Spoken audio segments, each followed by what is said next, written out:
Programa Frente a Frente. Esporte, política, economia, ciência, fé, família, saúde e muito mais. Programa Frente a Frente. Sempre uma entrevista que certamente lhe chamará a atenção.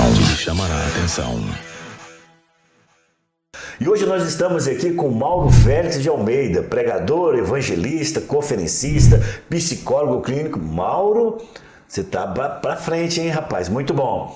Mauro é meu colega de infância.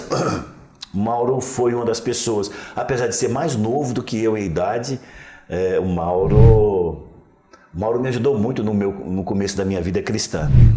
Mauro já tinha um tempo de estrada na vida cristã, então nossa amizade é uma amizade de longos anos e Mauro trilhou caminhos muito bons com relação ao ministério pastoral e posteriormente, nesses últimos anos, o Mauro então entrou para a área da psicologia e foi formado agora aqui pela Estácio de Sá.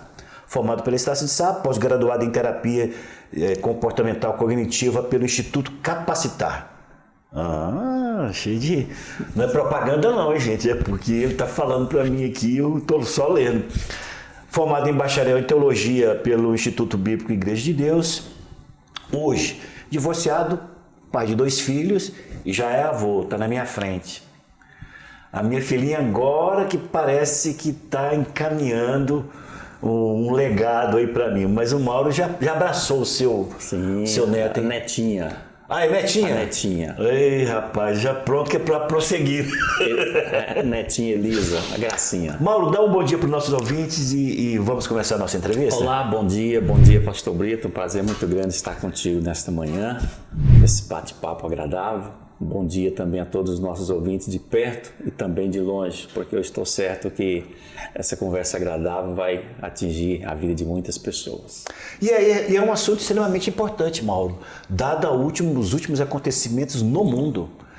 Eu acho que não tem uma área que está sendo mais atuante nesses últimos tempos do que a psicologia, né? Sim. Agora, então vamos começar aqui. Maurão, eu trabalhei 4 aspectos importantes dessa entrevista. Eu espero dar uma pincelada pelo menos em cada uma delas para que os nossos ouvintes possam compreender a importância da psicologia dentro do mundo cristão. Nossa abordagem, Mauro, está sempre voltado para a igreja. Isso não significa que a psicologia foi feita somente para a igreja, né? Pelo contrário, né? A igreja que está se apropriando nesses últimos dias da psicologia. E quando começou o interesse, então, pela psicologia? Brito, eu costumo dizer o seguinte, que um bom psicólogo, ele precisa ter 2 grandes qualidades. Uma que é a capacidade de ouvir, amar ouvir as pessoas. Uhum. A outra que é a capacidade de observar pessoas e observar ambientes. E eu percebo na minha vida pessoal, desde a época em que era office boy no Banco Itaú, que eu já gostava de conversar com pessoas, gostava de observar pessoas, comportamento e ambiente. Né? E então eu trouxe isso para a minha vida. Agora, do ponto de vista acadêmico, esse envolvimento com a psicologia se deu no ano de 2012. Eu estava em Brasília e então eu mudei para Goiânia. E ali começou de forma então acadêmica, né? Esse envolvimento com a psicologia. Uau! E eu tenho sim isso na minha vida. Eu amo conversar com pessoas, amo ouvir pessoas e amo observar. Mauro, não tem nada a ver aquele negócio de todo psicólogo entrou na faculdade para resolver uma demanda pessoal. Não tem nada a ver, né, cara? Aí eu acredito que algumas pessoas podem levar isso para a vida pessoal, né? Eu acredito que algumas pessoas estejam ali tentando encontrar algo relacionado a isso. Mas eu acredito também que as pessoas buscam uma determinada área, a área da psicologia, como formação profissional. O meu caso foi um caso de uma formação profissional. Eu já tinha um sonho de ser psicólogo e então em 2012 eu falei, não, esse é o momento. Claro que você estudando psicologia, inevitavelmente você vai lidar com coisas que diz respeito à sua vida pessoal, pelo aspecto de tocar naquilo que é humano. Exato. Então é natural. Agora, eu não sei se acontece dentro da psicologia isso. Quando eu fazia seminário, meu assunto era teologia. Sim. Tudo que estava em volta, em teologia, a gente conversava, tinha longos debates, essa coisa toda. A mesma coisa eu vejo o músico. O músico, o assunto dele é música. você pega um engenheiro, ele está sempre falando de projetos. Como que é a psicologia no dia a dia? Cara, vocês ficam falando de psicologia o dia inteiro? Não, o dia inteiro não, né? Mas a gente vive psicologia, respira, muita literatura, né, apropriada à área, mas a vida tem outras coisas, né, além do segmento profissional. Mas você está falando aqui, eu estou lembrando de uma palavra de um dos nossos professores. E ele dizia o seguinte: olha, se você está no churrasco, no campo de futebol, e perguntarem qual é a sua profissão, não diga exatamente qual é a sua profissão do momento, porque você corre o risco de ter que direcionar a conversa para determinadas questões relacionadas à abordagem que você está envolvido, né? Mas, então, é por aí. Hoje, então, você é um pastor psicólogo ou um psicólogo pastor? Qual é a sua realidade hoje? Um psicólogo pastor. Um psicólogo pastor. Psicólogo pastor, né? E você acha que existe alguma relação nas abordagens que um pastor tem no trato com as suas ovelhas? Existe alguma relação nessa questão da abordagem? Tem similaridades entre o psicólogo e o pastor no trato com as ovelhas? Tem, Vitor. Vamos começar por aquilo que é comum. É comum porque você está lidando ali com o ser humano. Tanto o pastor quanto o psicólogo está lidando com o ser humano. E está lidando com o ser humano num momento de sofrimento. Exato. Então é muito natural o pastor receber no seu gabinete pastoral uma pessoa que num determinado momento está num contexto de sofrimento e precisa de uma intervenção, precisa de um encaminhamento, de um norte na sua vida. Exato. Psicólogo da mesma maneira. Ambos precisam praticar empatia, ambos precisam praticar respeito humano. Agora, onde é que estabelece exatamente a diferença? Nas fontes teóricas. Porque a psicologia é uma ciência que está estabelecida há mais de 100 anos, então ela tem fontes. Tem fontes na história, tem fontes na filosofia, fontes teóricas, Exato. Abordagens teóricas. Qual é a abordagem teórica do pastor ou do padre quando está fazendo um aconselhamento? A Bíblia. A Bíblia. Essa é a diferença.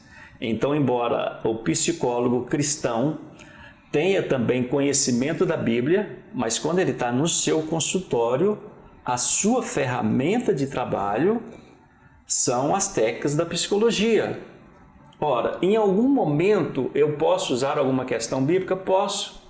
Porque não deixa de ser você, Sim, né? não deixa de ser você. E você é uma pessoa Sim. que teve uma experiência sobrenatural com Deus. E então, quando, faz parte do seu quando ser. eu necessito encontrar na Bíblia, enquanto literatura, uma ilustração. Aí eu posso pegar essa ilustração, trazer para o site terapêutico. Principalmente Sim. se essa pessoa é cristã, não é, Mauro? Sim, porque ela você tem entra conhecimento. na linguagem da pessoa, né? Na linguagem. Agora, é importante frisar que, embora seja cristão, eu não estou fazendo do site terapêutico um momento para doutrinação. Exato. Então, porque isso tem que ser bem dividido. Então a gente precisa tomar muito cuidado para não fazer disso um momento de doutrinação. Exato. Isso é importante e eu entendo que esse esclarecimento que você está dando ele é muito importante para os nossos ouvintes e no futuro para os nossos telespectadores, porque algumas pessoas falam, eu não gosto de pastor, mas no momento em que você está lidando com aquele cliente, você ali não é um pastor, você é um psicólogo. Eu sou um psicólogo. E é claro, na medida da conversa que você vai tendo, para ter uma maior empatia, você talvez possa falar a linguagem que aquela pessoa está acostumada. Sendo ela cristã, talvez a linguagem mais empática seria você falar exatamente do mundo que ela conhece muito bem. Não é? Isso não significa que todas as abordagens terá esse mesmo tipo de tratamento, não é isso? Sim, e inclusive eu faço questão no primeiro encontro, na primeira sessão, deixar claro para algumas pessoas que já me conhecem quanto ao meu segmento religioso, que está ali, claro, alguém que é pregador do Evangelho, mas está ali agora a figura de um psicólogo, para que a pessoa também não venha confundir os ambientes. Excelente. Tá? Não venha confundir os ambientes. Porque na realidade você tem muitos relacionamentos, né, Pastor Mauro? Muitos relacionamentos. Muitos relacionamentos, e essas pessoas vão ter realmente um ponto de confiança, né? Um ponto de relacionamento de confiança, já como você como pastor, mas entrou ali dentro de um gabinete de... Como é que chama? Gabinete mesmo que fala? Sim, consultório. Um consultório, né? Consultório. Entrou ali um consultório, não é o pastor Mauro. Ali é o psicólogo, aquele que tem outro tipo de abordagem, com ferramentas completamente apropriadas para a questão da área psicológica. Sim, até mesmo porque eu recebo ali no meu consultório o indivíduo que é cristão, mas eu recebo também o indivíduo que é católico, o indivíduo que é espírita, e eu já tive paciente que confessa ser ateu. Ora, então eu vou trabalhar o humano dele, eu vou trabalhar a demanda que ele me traz. Exato. Com todo o grau de respeito pelo ser humano que é, independentemente da sua confissão religiosa. Excelente. Porque isso dá a ele tranquilidade. Exato, eu não vou ser doutrinado aqui. Não. Mas agora, trazendo para dentro do nosso contexto, porque esse é um programa que está mais voltado para o mundo evangélico. Ainda que todos tenham acesso a esse programa, a gente sempre quer falar um pouco mais para dentro da igreja, para dentro do mundo cristão, porque sempre tivemos muitas resistências com relação à psicologia, Sim. psicanalista, essa coisa. Mas, no seu ponto de vista, quando que se tornou imprescindível a psicologia dentro das igrejas evangélicas? Pastor Bento, você tocou uma questão muito interessante, porque durante muito tempo houve muito preconceito. Exato. A ideia que se tinha era que quem ia para uma consulta ou quem estava indo para o médico psiquiatra porque estava louco. Exatamente. Nesse sentido muito extremo do termo. Estava com uma certa loucura. E não é isso. Né? O indivíduo está indo para o site terapêutico, para uma consulta, para uma terapia, porque ele está num momento de adoecimento das suas emoções. É uma fase, é um tempo, né? É uma fase, é um tempo. Ora, e o psicólogo é o profissional que estudou o comportamento humano. Então ele está habilitado para compreender o momento de vida do indivíduo e fazer as devidas intervenções. Ora, era muito difícil alguém procurar a psicologia uns anos atrás sendo um determinado religioso. Exato. Hoje não, se tornou comum. Por quê? Porque o indivíduo está compreendendo que ele ama a Deus, ele frequenta a sua igreja, ele tem a sua família, mas ele tem também uma estrutura cognitiva e emocional, que num determinado momento da vida pode sofrer um abalo, pode experimentar um certo grau de sofrimento em que ele precisa de uma intervenção de pessoas profissionais que estudaram a mente, que estudaram as várias formas do funcionamento do comportamento humano. Bom, eu não tenho dúvida, Brito, de que os pastores são bons leitores da Bíblia e também bons leitores do ser humano. Porque não basta você ler literatura, você tem que aprender a ler o ser humano. Exato. Então eu não tenho dúvida de que há muitos pastores, e digo até com formação acadêmica em psicologia, com a boa formação acadêmica em teologia, e que sabem lidar com o sofrimento humano com responsabilidade e com competência. Mas isso não é a regra geral, principalmente num país de terceiro mundo como o Brasil. Exato. Em que há milhares de pastores. Imagine você, o Brasil tem mais de 4.000 municípios. Em cada município, quer seja pequeno ou quer seja grande, são centenas e dezenas de igrejas. Nessas igrejas, tem líderes que tiveram uma formação acadêmica, quer seja teológica, filosófica, histórica, ou na área da psicologia, mas tem muitos que também não tiveram essa formação. Bom, tem muitos que não tiveram a formação, mas a escola de sabedoria da vida deu a eles propriedade para lidar com o ser humano. Então a gente não pode menosprezá-los. Mas é fato que nem todos estão habilitados a lidar com o comportamento humano com muito jeitinho, sem fazer julgamento, sem apedrejar. Então a psicologia é muito importante porque ela vai propiciar o tratamento do indivíduo no momento de sofrimento, né, com todas as ferramentas necessárias. É 100% eficiente? Não. Não é 100% eficiente. porque também lida com o lado humano. Exato. Né? Mas é imprescindível. Inclusive, eu lembro que na época dos anos 80, teve uma igreja em Goiânia que foi pioneira em propiciar o atendimento, a antiga comunidade evangélica. Eu me lembro. Lá na Nova Suíça, eles montaram um consultório e começaram a atender as pessoas. Hoje, algumas grandes igrejas em Goiânia já montaram consultórios devidamente credenciados pelo CRP, porque o CRP em si não é favorável de que haja atendimento nas igrejas, com medo de que haja essa questão da doutrinação. Exato. Agora, havendo a montagem e a manutenção de um consultório com as características de um consultório psicológico, não há problema em promover o atendimento. Algumas igrejas em Goiânia já estão fazendo isso e penso que no Brasil afora também. Pronto. Com profissionais. É caminho sem volta. Mas diga bem, com profissionais, devidamente profissionais capacitados que estão ali para atender não somente o público interno da igreja, mas também a própria comunidade. A comunidade. Então, ou seja, é um trabalho social de muita relevância. Agora, Mauro, a gente tem visto nesses últimos tempos que esse mal que ataca a alma da pessoa, né, a sua razão, o seu poder cognitivo, ele não tem escolhido quem é quem. Não escolhe cara. Você percebe que se existe pastores precisando de tratamento psicológico? Sim, percebo, atendi e atendo atualmente. Uau! Vários. Pastores, pastoras, missionários, com todos os tipos de problemas. Brito, presta atenção. Vamos dizer a profissão de pastor, padre, juiz, advogado, médico. São profissões de um alto risco para as emoções. Verdade. Por quê? Porque lidam com pessoas constantemente e lidam com o sofrimento humano. Então, essas pessoas acabam, de forma direta ou indireta, absorvendo problemas alheios.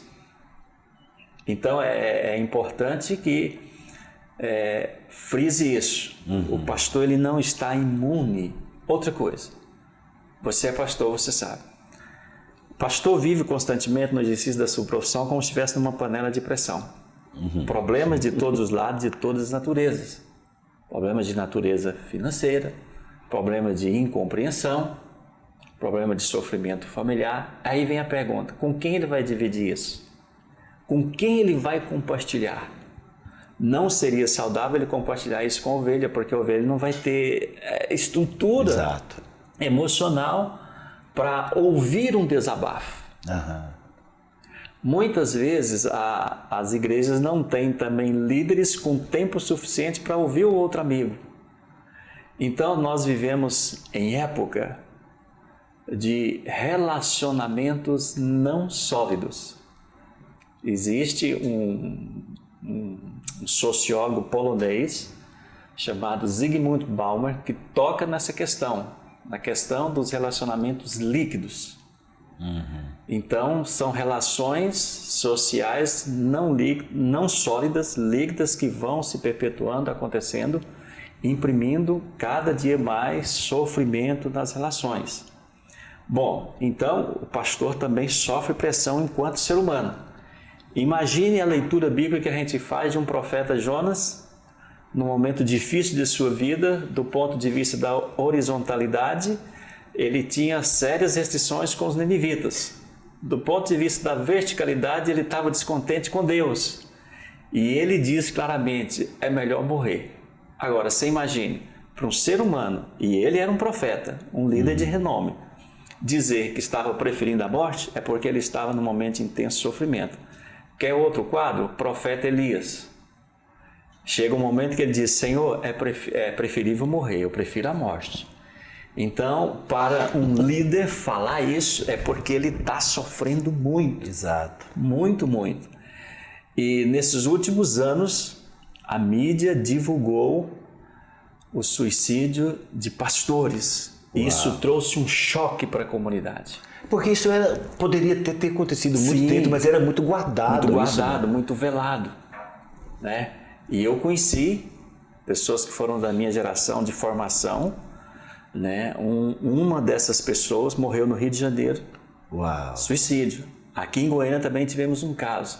E aí começou a pipocar na internet noticiário de missionários. E agora acabou, meu amigo, a internet traz à tona, porque talvez não seja a nível nacional, mas ela prolifera de alguma forma pelas redes sociais, né? Sim, e hoje a gente vê isso claramente. E olha, Brito, eu atendo sim pastores, missionários no consultório com sérias questões existenciais.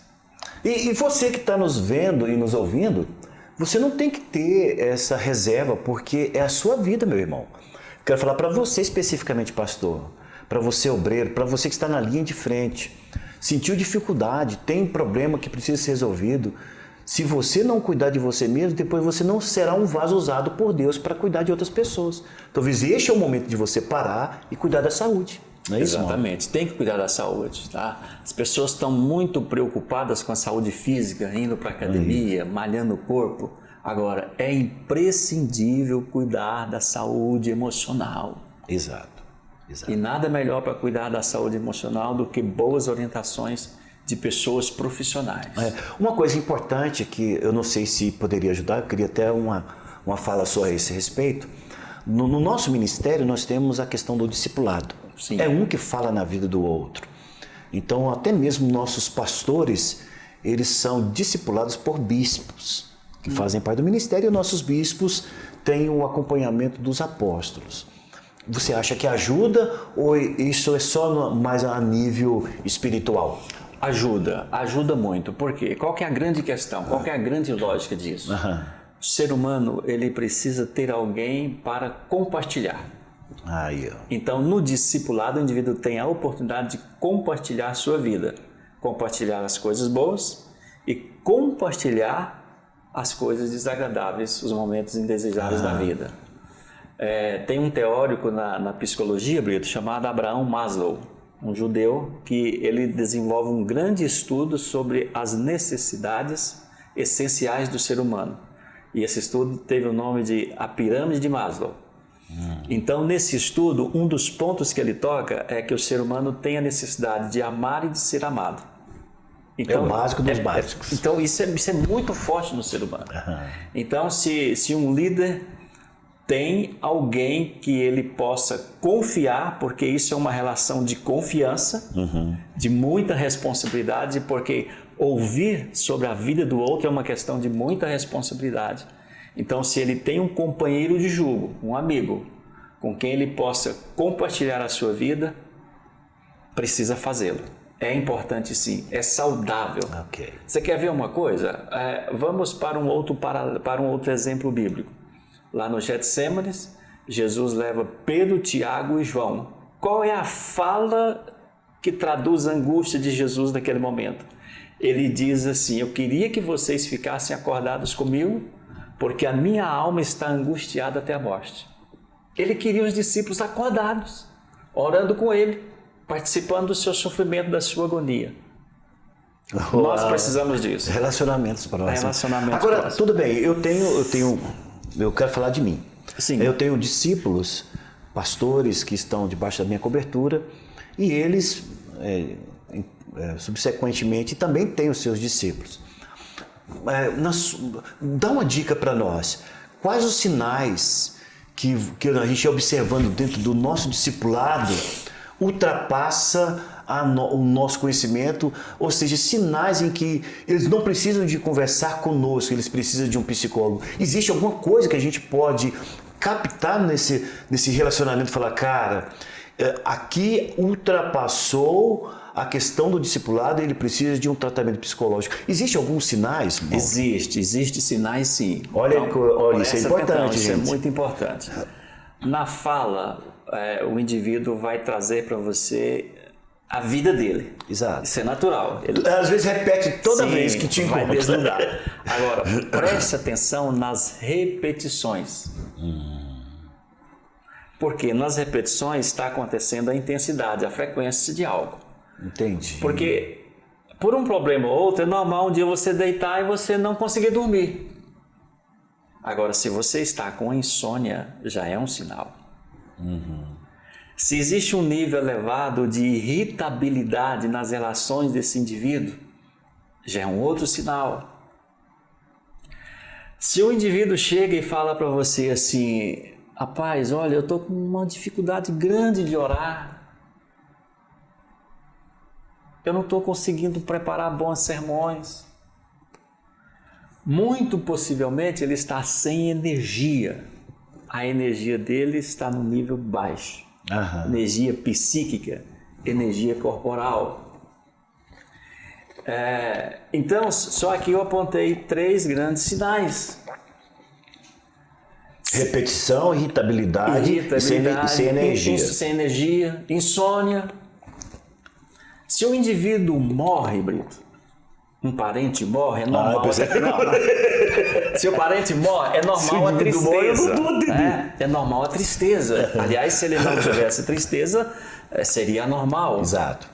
Agora, se há uma tristeza duradoura, acima de 15 dias, com muita intensidade, já pode ser um sinal de um quadro depressivo. Fugiu o bom senso, né, Mauro? Fugiu o bom senso. Então, as coisas estão fugindo. Existe alguns contextos. Você está notando que aquilo ali, pra gente, parece que está exacerbando. Já é então um sinal que você fala, esse cara precisa de um tratamento psicológico. Outra coisa, vou dar uma dica legal para você. De repente você recebe um indivíduo, ele está numa fase de mania. Ele está comprando tudo, ele quer construir o melhor templo, ele quer trocar o carro, ele está todo eufórico. Aí de repente você encontra um indivíduo, ele está lá para baixo. Poderá estar havendo ali um indício de uma bipolaridade, ou quem sabe, de um quadro depressivo. Óbvio, tudo precisa ser investigado à luz de contextos. Exato. Né? Mas percebendo, olha, seja humilde e diga para o indivíduo, olha, seria bom você buscar ajuda médica, faça uma consulta, checar a taxa hormonal.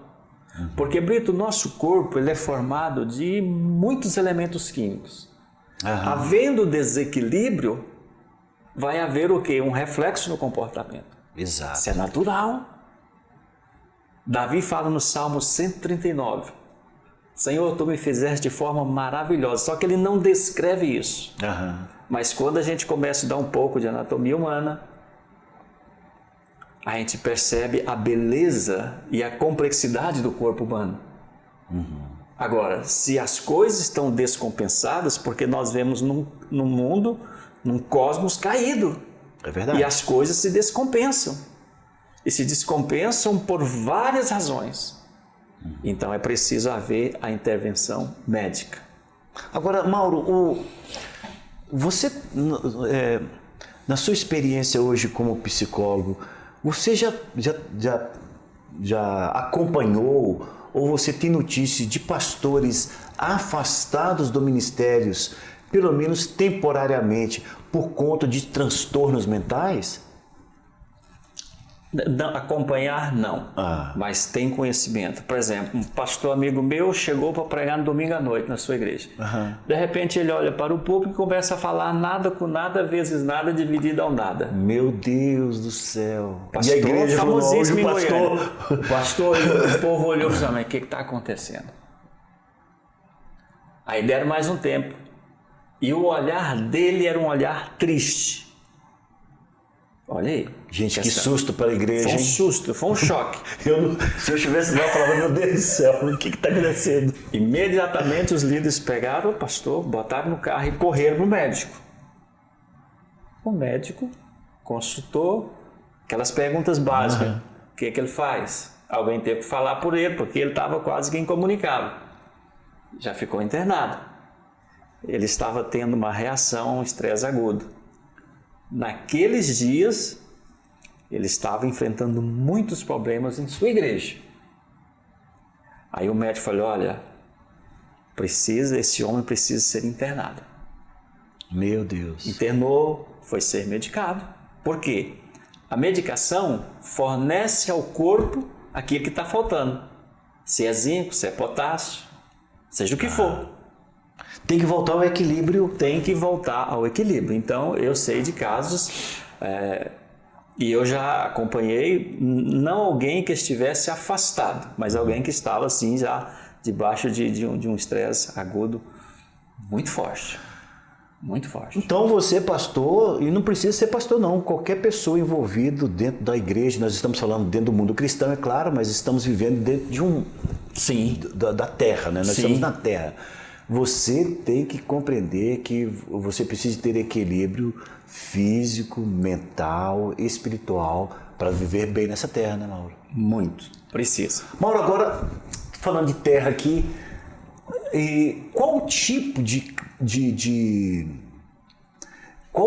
cliente os psicólogos têm pós-Covid?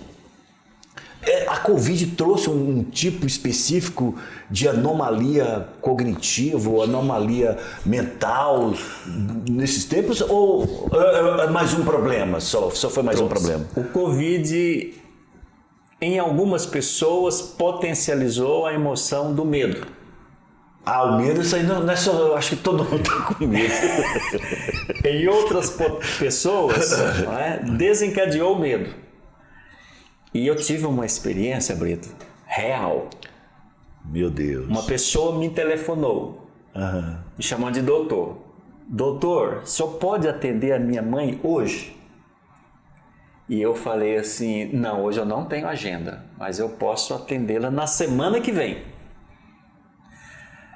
Não pode, não dá tempo. Aí ele contou um breve relato. E eu falei, como é que eu vou fazer? Eu falei, olha, eu vou tentar um encaixe no sábado, meio-dia. De fato, eu atendi bem. Essa pessoa, Brito, chegou no consultório com uma toalha de rosto na mão, chorando copiosamente. Meu Deus. Qual era a questão? Medo da morte por causa do Covid. Bom, conversei, fiz o acolhimento, conversei e ela passou a ser minha paciente.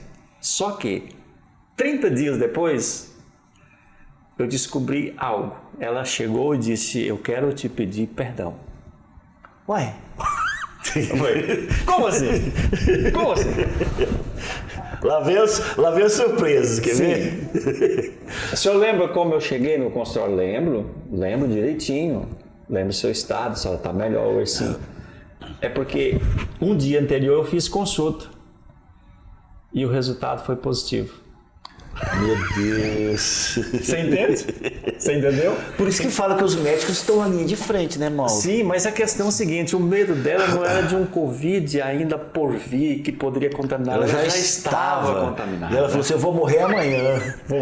E colocando Então, a sua vida em risco, né, Mauro? Sim, então trouxe essa questão. Tem uma universidade americana que ela fez um amplo estudo sobre a questão do Covid e o comportamento na dimensão do Covid. E aí descobriu-se que o ser humano está encerrado em 3 grandes zonas. E uma delas é a zona do medo. A zona do medo. E você acha que o medo produz mais, o medo mata mais do que a doença? Sim. Porque a mente humana é uma coisa poderosa, né, Mauro? Porque é o seguinte, o medo ele fragiliza não somente as suas cognições, mas ele fragiliza o corpo também. Ele tem reflexos. Imagina uma pessoa que fala assim, eu não consigo entrar num elevador. Eu já tive paciente assim. Eu falei assim, e o que acontece quando você entra no elevador? Meu coração dispara, me dá suadeira. Você entende? Os reflexos no corpo, Exato. Então vai fragilizando. O medo é terrível. Isso é tão real, Brito. As igrejas se esvaziaram na época do Covid. Não, mas foi por uma determinação do governo. Por uma determinação e, em grande parte, também por medo. Porque quando era possível as pessoas voltarem aos cultos, muitas pessoas não voltaram por causa do medo de contaminação. Uau! É sério, né? É triste isso. Pessoal, nós estamos aqui com Mauro Félix, nosso conferencista, psicólogo, pastor, amigo de muitos anos, trazendo informações importantíssimas para nós que envolvem a sua mente, a sua alma. Fique conosco, vai só tomar um cafezinho ali e volta que eu estou com minha garganta arranhando, nós vamos voltar daqui 1 minuto. Daqui 1 minutinho então, vai lá então. Ok, Mauro, nós estamos muito felizes com a sua presença aqui, eu creio que tem sido um programa singular na vida de muitas pessoas, aprendendo a respeito da importância da psicologia dentro da igreja, do tratamento psicológico. E você que está nos ouvindo, e amanhã você que estará nos vendo, nos dando esse prestígio da sua audiência, e amanhã da sua audição hoje, e amanhã da sua audiência.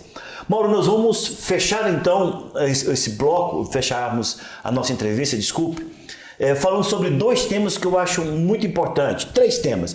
Vou fechar o primeiro bloco com uma pergunta, não sei se você pode falar, mas Mauro, o maior problema talvez de algumas pessoas é achar que o psicólogo, os honorários são muito grandes. Você pode falar sobre honorários para nós, só para a gente dar uma palhinha para aquela pessoa às vezes que precisa, mas não tem tanta condição de saber que talvez não seja um mundo desconhecido ou difícil dele alcançar. Tá, o Conselho de Psicologia, logicamente, né, lida com essa questão apresentando uma tabela de preços, tabela de honorários. Então, o psicólogo tem a liberdade de se movimentar dentro dessa tabela de honorários. As pessoas perguntam quanto é uma consulta. A gente responde, quanto você pode pagar? Porque houve uma época, Brito, em que a psicologia era algo acessível ao indivíduo elitizado. Exato. Eu sou desse tempo. Você é desse tempo. Sou desse tempo. Então, tinha acesso ao psicólogo quem poderia pagar um valor elevado. Não, e as pessoas falavam, eu tenho o meu psicólogo. Não, que isso era, sim, era status. Era um status, um certo glamour. Hoje não. Hoje os psicólogos atendem quem pode pagar mais e também não deixa de atender quem pode pagar menos. Excelente. Esse menos chama-se valor social. Excelente. As clínicas fazem isso. E não somente, você pode perceber que não somente nas clínicas que oferecem tratamento na área de psicologia, mas na área de outras demandas da saúde.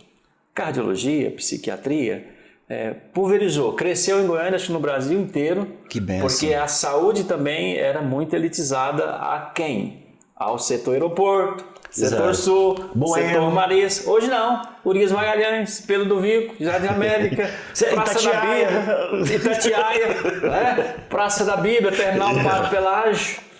Por quê? É o ser humano que precisa de tratamento. Então, é possível sim atender tanto o público de um poder aquisitivo maior, quanto o público de um poder aquisitivo menor, pagando um valor social. Ok, sem nenhum então problema. você é algo a ser combinado. Exato. Você não pode deixar de ter um atendimento específico, especializado, com medo de valores. É muito melhor você assumir a sua verdade, chegar lá e conversar, do que você perder a oportunidade de ser tratado no mundo que te oferece todas as possibilidades. Sim. Mauro, vamos pular do mundo evangélico para o mundo político. Okay. Porque hoje nós estamos polarizados demais, parece que o brasileiro descobriu o mundo político. Já viu isso agora? Sim. Tá todo mundo falando em política. Agora, meu assunto é psicologia dentro da política. Existe algum distúrbio psicológico ligado ao ambiente político ou não tem nada a ver? Rapaz, eu tenho um colega, um amigo que é político. E ele fala assim, Mauro, o terreno da política é um mundo à parte. Ele já começa esse discurso. Sim. Não tem nada a ver com o terreno da igreja. É um mundo completamente à parte. Você vai se lembrar de um personagem da história que seus pensamentos deram origem à ciência política. Então, no terreno da política é um terreno muito escorregadio. Exato. Muito escorregadio. É um terreno em que, estou aqui generalizando, prevalece na maioria das vezes nas relações o toma lá e dá cá. Tem muita gente boa na política, muita gente boa, muita gente bem intencionada. Eu não arriscaria a dizer, Brito, que tem distúrbios porque o indivíduo é político. Porque senão eu estaria dizendo que determinados distúrbios são direcionados a determinadas classes. Então eu não arriscaria dizer isso. Mas eu digo sim que do terreno político, tem muitas pessoas adoecidas. Entendi. Como elas manifestam o seu adoecimento psíquico, os seus medos e as suas inseguranças? Manifestam no terreno do aspecto da ansiedade, porque o indivíduo entra para uma determinada, digamos, um determinado segmento, mas ele sabe que não se pode confiar muito nos amigos, no partido, porque qualquer hora pode haver o fator traição. Ora, isso desencadeia um medo terrível no seu dia a dia, desencadeia ansiedade, desencadeia depressão. E eu vou mais longe ainda, há muitos políticos com comportamentos esquizofrênicos. Por quê? Porque é como se fosse um mundo à parte. Eles vivem num mundo em que a fala está sendo dirigida ao público comum, mas ele vive num mundo à parte. Dois mundos, né? Dois mundos completamente ele constrói e vive perfeitamente. Sim, parece que a gente vê, eles vivem perfeitamente. Tranquilo. Foi por isso que surgiu a minha pergunta. Gente, como que ele consegue lidar quando está com o povo de uma forma e a sua vida particular e aquilo que ele confessa ou fala é completamente distinto do que ele lida com relação ao povo? Eu falei, gente, mas será que isso é normal? Então seria essa uma explicação? Uma explicação. E eu estava aqui, lembrei do personagem da história que é o Maquiavel. Porque ele dava conselhos ao príncipe. Exato. Inclusive depois ele sofreu por causa disso. Né? Então, as ideias dele geraram sementes no meio científico-político.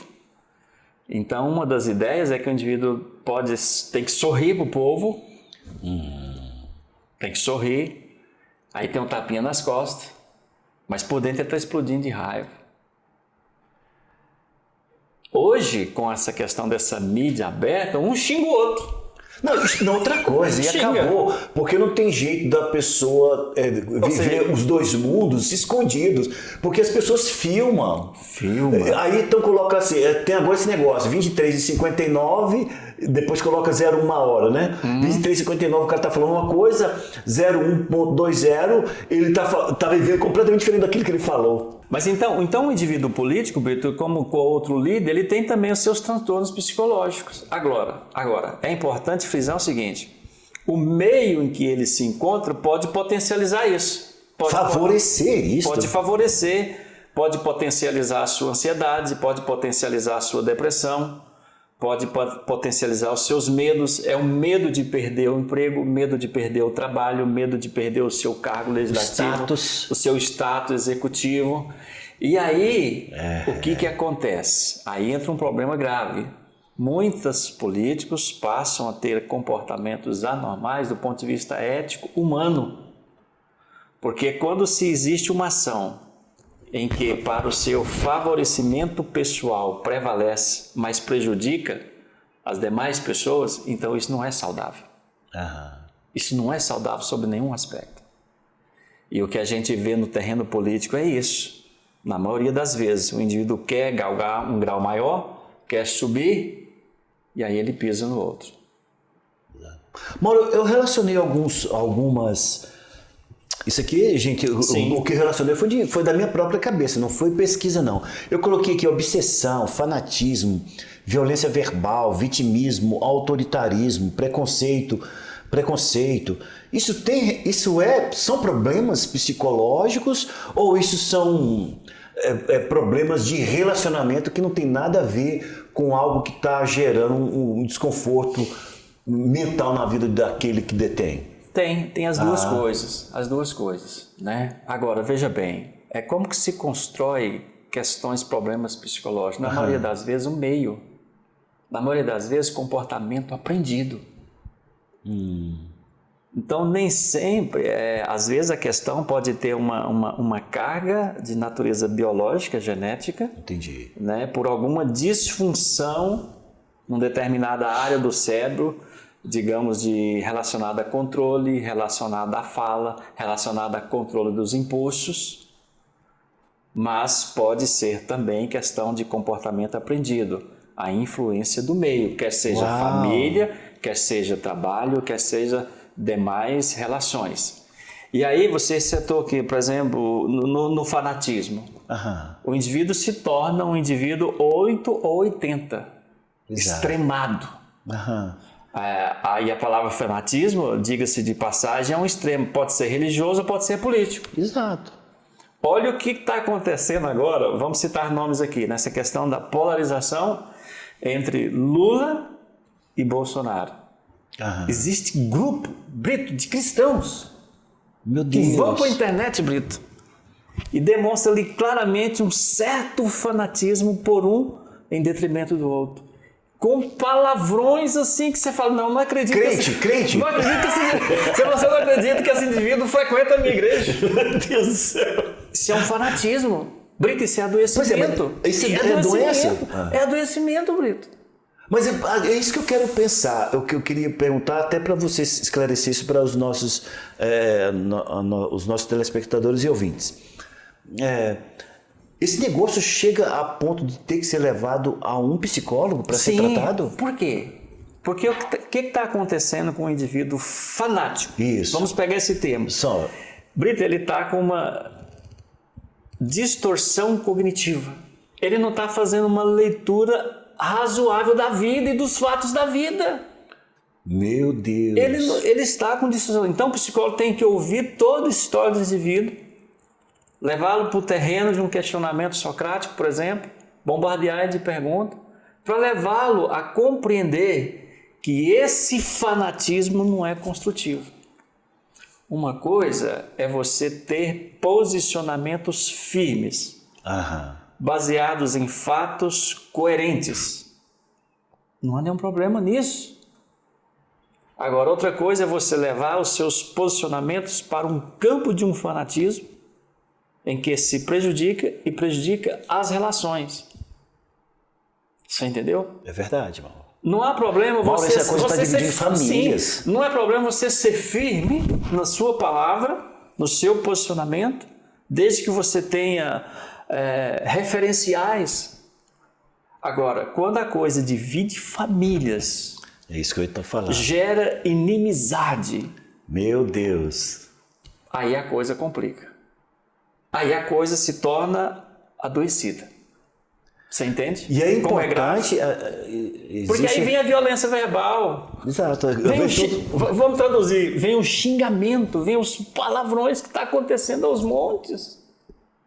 É isso mesmo, Mauro. E aí eu pergunto, essa é a realidade. Que paz o indivíduo vai ter para colocar a mão no ombro daquele que pensa um pouco diferente para orar com ele? Vai ter, Brito? Só se for para mandar para o inferno. Você entendeu? Tô brincando, gente. Então, o que eu quero mostrar para vocês é o seguinte. É sério? Isso que nós estamos falando aqui é sério. E eu digo para vocês que as igrejas podem... As igrejas não, vamos tirar a igreja porque é muito religioso isso.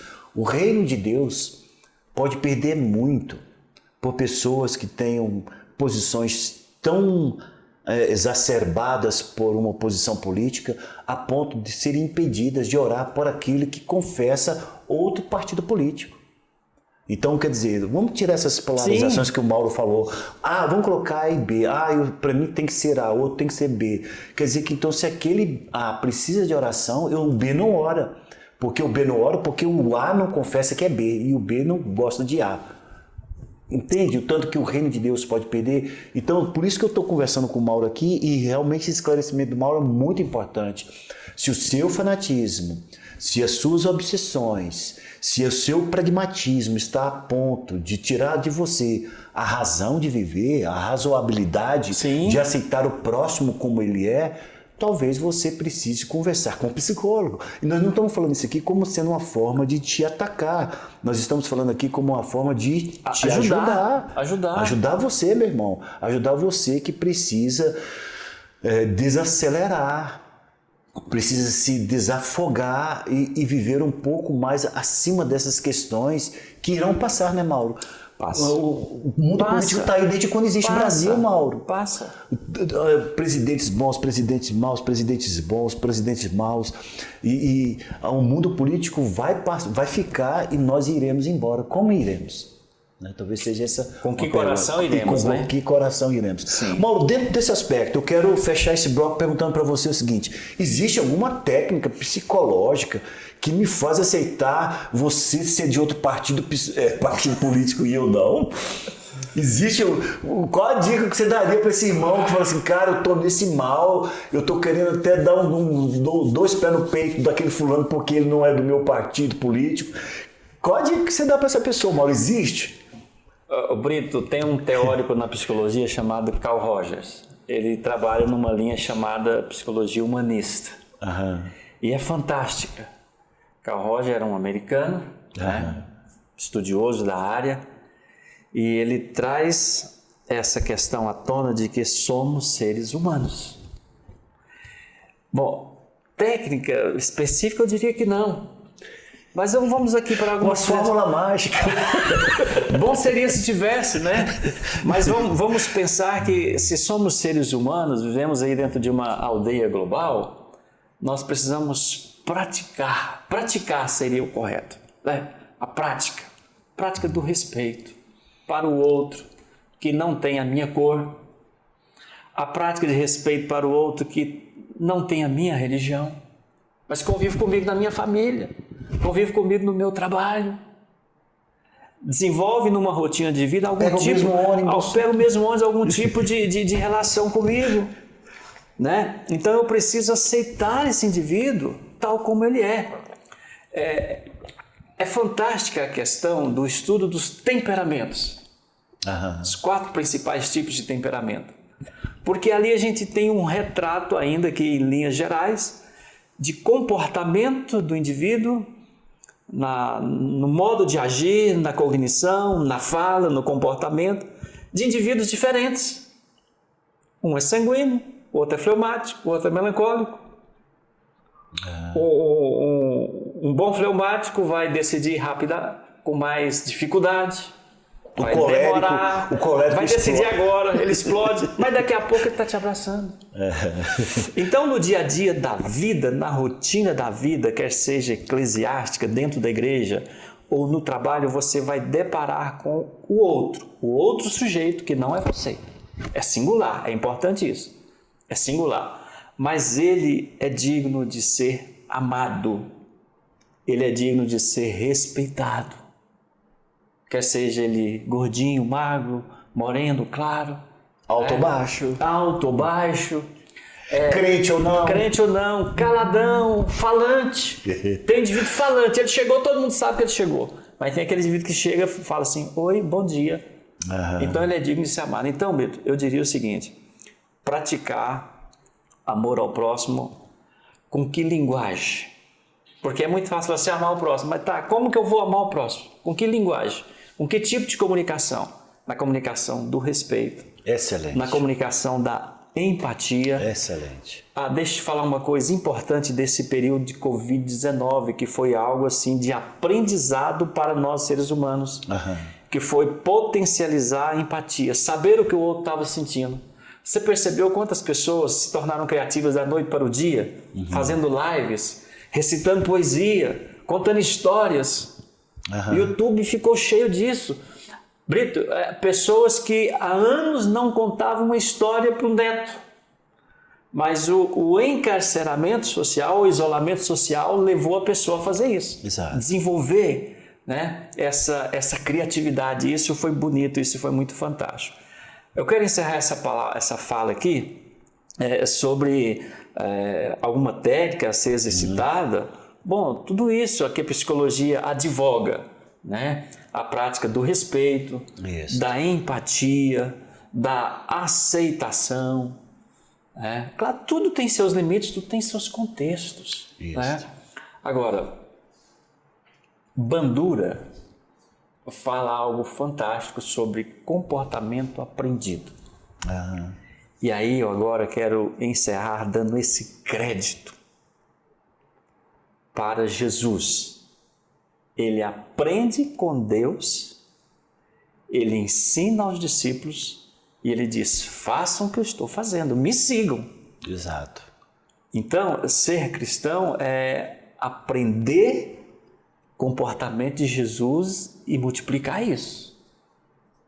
E botar isso para fora no dia a dia, de forma prática. Exato. Porque Jesus é o exemplo maior. Ele é o exemplo maior.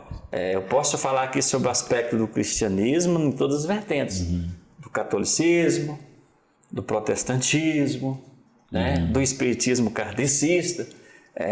Em todas essas 3 linhas, enxergam Jesus como o exemplo maior, né? Então, se nós o seguirmos, porque Jesus faz isso, Brito. Tem até um livro fantástico que fala assim, Jesus, o maior psicólogo do mundo.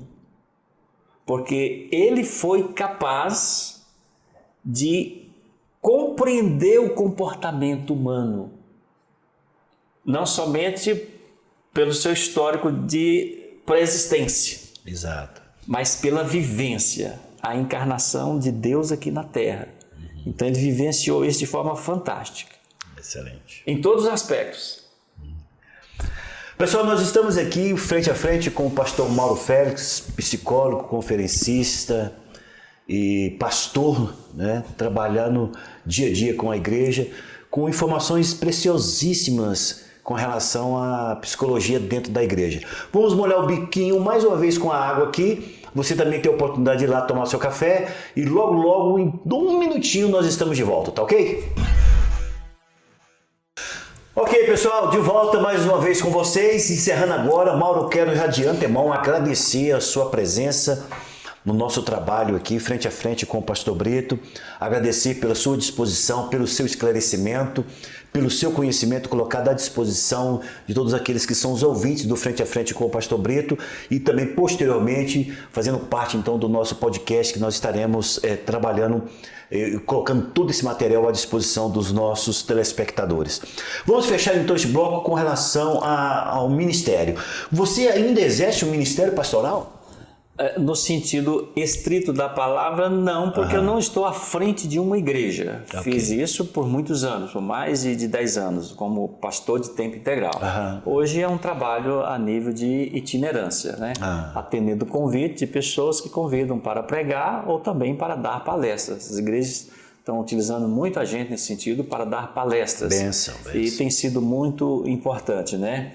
Eu sou muito grato a Deus pela a graça e de estar presente em várias denominações diferentes, igrejas neopentecostais, igrejas pentecostais, falando, pregando e palestrando, né? Então tem sido um trabalho de natureza itinerante nesses últimos 8 anos. E 2022, projeto? Sim, projeto de voltar ao pastorado, Glória plantar a Deus, uma igreja nós, o alvo tem sido plantar uma igreja no bairro Jardim Novo Mundo. É um bairro grande com mais de 30 mil habitantes. Rapaz, ali é uma cidade. É uma cidade, né? Então tem um potencial evangelístico enorme. Tem sido esse o motivo das orações. Amém. Tem sido esse o alvo. Eu disse inicialmente no início do programa que eu amo ouvir pessoas, como também eu amo pregar o evangelho. Glória a Deus. Eu amo falar de Jesus para as pessoas. Sou jovem ainda, então não há por que encerrar a carreira uma criança ministerial nessa fase da vida, né? Então tenho sim esse projeto de retornar ao pastorado. E uma oportunidade para você que está nos ouvindo e amanhã vendo, de contribuir com o ministério do pastor Mauro. Nós sabemos que todo ministério, quando é inicial, como esse, precisa de tudo, né, Mauro? Tudo. De uma cera que você vai usar no cimento vermelho, se for o caso, isso da minha época, hein? 1960. Até, sei lá, talvez um departamento de mídia, como isso que nós estamos aqui trabalhando. Então, você que pode contribuir com o Ministério do Pastor Mauro, 2022, está aí a sua chance de contribuir com o reino de Deus. Mauro, como é que as pessoas podem te contactar? Deixa todas as suas informações para o nosso ouvinte e futuramente para o nosso telespectador. Bom, o meu e-mail pessoal é maurovencedor@yahoo.com.br. Telefone de contato é 062 99415 8471. Eu tenho um consultório no centro de Goiânia, na Avenida Tocantins com a Avenida Anhanguera, antigo prédio do Cine Capri. E atendo também toda quarta-feira num projeto social de uma igreja lá em Aparecida de Goiânia, no Vila Brasília. Quarta-feira, agenda lotada, sexta-feira e sábado no centro de Goiânia. Ok. Nós queremos agradecer muito a sua colaboração, o seu tempo despendido para nós, e creio que nossos ouvintes ganharam muito a respeito de tantas informações preciosas que você trouxe para nós, e amanhã nossos telespectadores irão também se deliciar com todas essas informações que você traz para nós. Suas considerações finais? As minhas considerações é no sentido de agradecer a você, que é meu amigo, durante um bom tempo também meu líder, agradecer por esse espaço que está sendo aberto aqui, muito valioso, parabenizar por esse empreendimento de comunicação no nível maior. Exato. Está saindo do nível da comunicação interna para o rebanho, para o nível da comunicação em massa. Muito importante esse projeto e faço votos para que haja muito sucesso nesse empreendimento. E agradecer a você, amigo ouvinte e amigo telespectador. E finalizando, olha, não sofra sozinho. Busque ajuda profissional. Cuide da sua emoção. Cuide da sua saúde emocional. Mais uma vez, Mauro Félix de Almeida, muito obrigado. E a você que esteve conosco durante todo esse tempo, tenha um dia de vitória em sua vida. Deus abençoe a todos. Programa Frente a Frente. Esporte, política, economia, ciência, fé, família, saúde e muito mais. Programa Frente a Frente. Sempre uma entrevista que certamente lhe chamará a atenção.